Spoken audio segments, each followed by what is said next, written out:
ka ba naghihintay? Nahimukin pa, pilitin ka ng tadhana. Alam mo na kung bakit nakakaganyan. Lumulutang, nasasayang ang buhay mo, at ang ibinubulong ng iyong puso. Natutulog ba ang Diyos? Natutulog ba?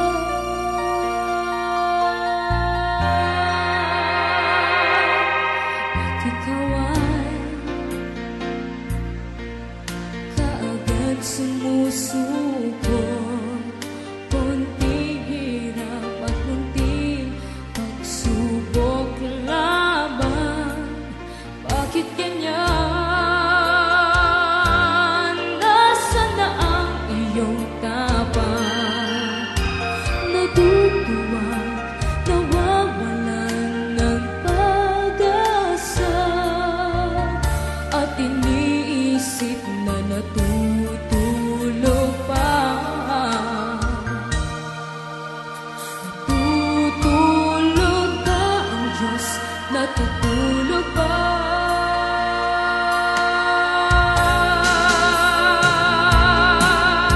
Sikapin mo, pilitin mo, tibayan ang iyong puso.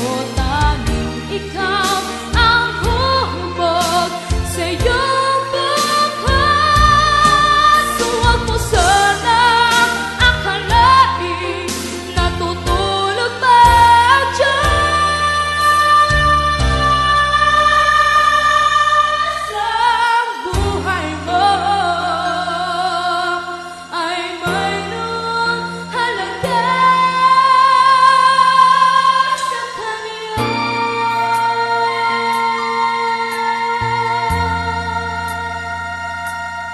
Dapat nga ba na ikaw ay maghintay at himukin pa, pilitin pa ng tadhana? Gawin mo na kung ano ang nararapat. Magsikap ka at magtiwala sa may kapal. Nakahanda ang Diyos umalalay sa